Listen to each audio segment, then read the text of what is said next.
আসসালামু আলাইকুম ভিউয়ার্স। আজকে আম্মু রান্না করবে হচ্ছে চিংড়ি মাছ দিয়ে বেগুন। এই চিংড়ি মাছকে আমাদের চট্টগ্রামের ভাষায় হরগিসে বলা হয়। আপনাদের ভাষায় কি বলা হয় অবশ্যই কমেন্ট করে বলবেন।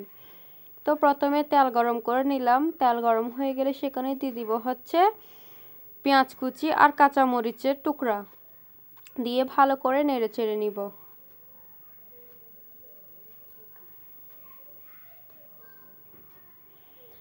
এগুলো একটু নরম হয়ে গেলে সেখানে দিয়ে দিব হচ্ছে আদা রসুন বাটা। আদা রসুন বাটা না একটু থেতো করে দিয়েছে আম্মু, হামানদিস্তায় থেতো করে দিয়েছে।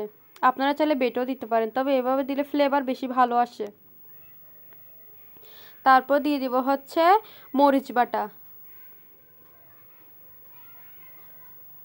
পরিমাণ মতো লবণ। এইসব দিয়ে ভালো করে নেড়ে চেড়ে নিয়ে সেখানে দিয়ে দিব হচ্ছে হলুদ গুঁড়ি। এখন আবারও ভালো করে নেড়ে চেড়ে মশলাগুলো একসঙ্গে মিশিয়ে নিব। একসঙ্গে মিশিয়ে ভালো করে কষিয়ে নিব।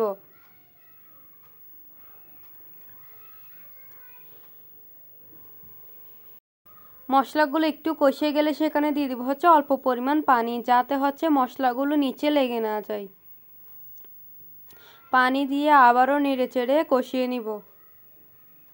আসলে মশলাগুলো যত বেশি কষানো হবে খাবারের টেস্ট ততই ভালো হবে। এই তো দেখেন মশলাগুলো ভালো করে কষে গেছে।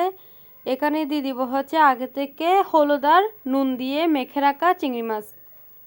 চিংড়ি মাছগুলোকে হরগিসে বলা হয়, আবারও বলে দিচ্ছিলাম। শুদ্ধ ভাষায় কী বলে আমার জানা নেই। তারপর হচ্ছে ভালো করে নেড়ে চেড়ে নিব। ভালো করে নেড়ে চেড়ে এগুলো কষার জন্য ঢাকনা দিয়ে দিব, যাতে ভালো করে কষে যায়। এই তো কষে গেছে আমাদের চিংড়ি মাছ। দেখেন কত সুন্দর করে উপরে তেল বেশি উঠেছে আর চিংড়ি মাছগুলো সিদ্ধ হয়ে গেছে একদম ভালো করে। এরকম উপরে তেল বেশি আসলে সেই মুহূর্তে দিয়ে দিবেন হচ্ছে টমেটো, বেগুন আর কাঁচামরিচ। কাঁচামরিচ গোটা দেওয়ার চেষ্টা করবেন, যাতে যে বেশি ঝাল খেতে চায় সে হচ্ছে কাঁচামরিচগুলো মেখে খেতে পারে, আর যারা ঝাল খেতে পছন্দ করে না তারা এমনিতেই খেতে পারে। আম্মু টমেটো একটু বেশি দিয়েছে, কারণ এই রেসিপিতে টমেটো একটু বেশি করে দিলে ভাল লাগে, আর আমার টমেটো অনেক ফেভারিট।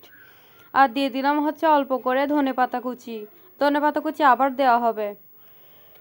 এগুলো দিয়ে বেশ পরিমাণ পানি দিয়ে দিচ্ছি, যাতে ঝোল ঝোল করে রান্না করা হয়। এবার ভালো করে নেড়ে চেড়ে ঢাকনা দিয়ে দিব আবারও, যাতে বেগুন আর টমেটো ভালো করে সিদ্ধ হয়ে যায়। যেহেতু বেগুন আর টমেটো সিদ্ধ হতে বেশিক্ষণ সময় লাগে না, তাই রান্না শেষ হতে বেশি সময় লাগবে না। বেগুন আর টমেটো সিদ্ধ হওয়ার জন্য ঢাকনা দিয়ে দিছিলাম। এবার ঢাকনা খুলে লবণটা টেস্ট করে নিব। লবণ ঠিক আছে, হয়ে গেছে আমাদের রান্না। আল্লাহ হাফেজ।